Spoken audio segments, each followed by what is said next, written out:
Welcome to MarcusG.tv. I'm Chef Marcus Giuliano, and I'm a chef on a mission. It's been fun coming up with 50 mistakes that I've seen other restaurants making. It's been a blast doing this. I've had a great time. I was actually able to whip this out in one afternoon. It was really a lot of fun. I was able to just write down the topics and just take the time. I took about, I don't know, 4 hours to do all the videos. I'll probably spend another 4 hours editing the videos, and then I'll post them online. I'll have one of my assistants either edit it or one of my assistants post it, or a combination of this and that. The previous 49 I've all done. I've learned them, I've mastered them, I do them all the time, I'm still improving them. They've revolutionized my business. And the reason why I could all of a sudden, I just did these like on spur of the moment because somebody was in asking me the other day, Marcus, please, we need a little help, and I've had a lot of restaurateurs ask me for help. And I said, you know what, let me just create. And one of my staff members is going to a restaurant in Florida. He's leaving us after 3 years of service, and he's getting a management job. And he's like, Marcus, I could use some tips and techniques, the things that top 50 mistakes and more top mistakes. And I said, I'll do that. I'll do that for you. It's easy. I can whip that out, no problem. So that was the whole ambition behind this series. So the 50th mistake, which might be not the first and worst mistake. However, I'm putting it last here because you guys don't take enough time off. You restaurateurs work way too much. You don't take time off. You don't smell the roses. You don't enjoy. This summertime I was running 80 miles a week. I took a lot of time off to run this summer, in the middle of summer.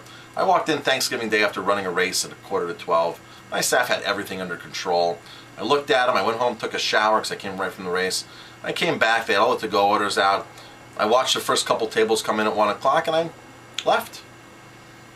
Right down the road to a friend's house. Came back for a few minutes, left again, went to my in-laws. Came back, left again. I wasn't even here for a full hour that day.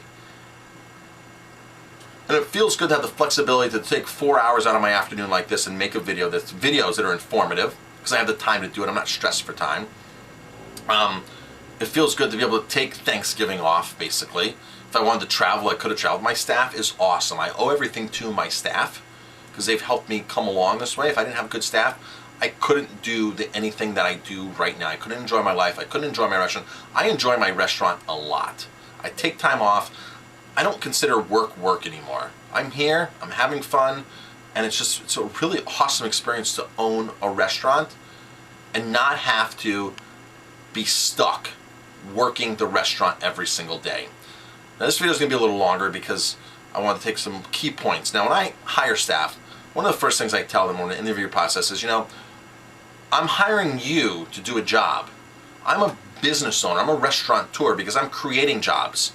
I say, I'm here, I don't mind working, but understand that I'm the boss, I'm the one who orchestrates everything here, I'm the one who trains the managers, trainers. I'm the one who trains the systems to get the systems going, and they're the ones who train you. The systems train you.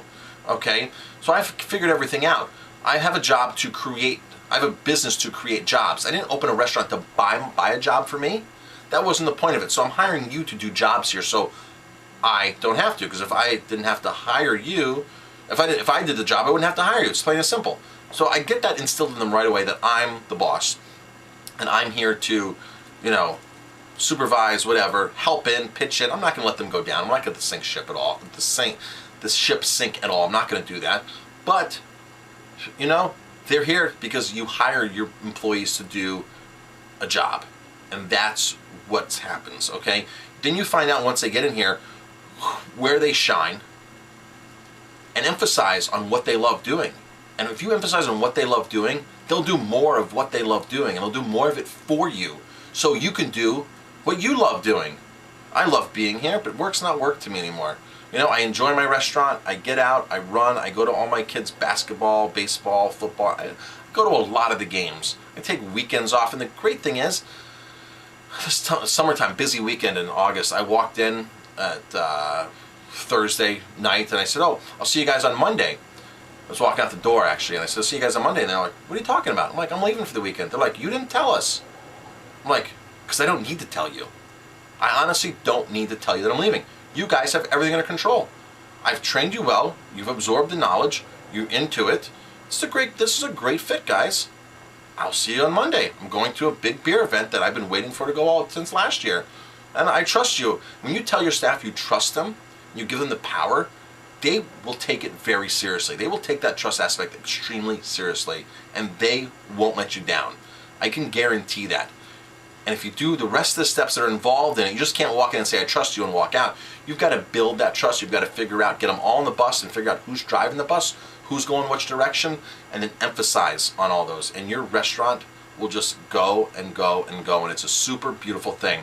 I learned a lot of this from a friend of mine who now owns about 40 restaurants, and we were only about 3 years into our restaurant. And he goes, Marcus, at the time you owned like 15 restaurants. He goes, Marcus, I own 15 restaurants, or 17 it was. And he goes, and you work harder than I do, Marcus. And it dawned on me. I was like, oh my gosh.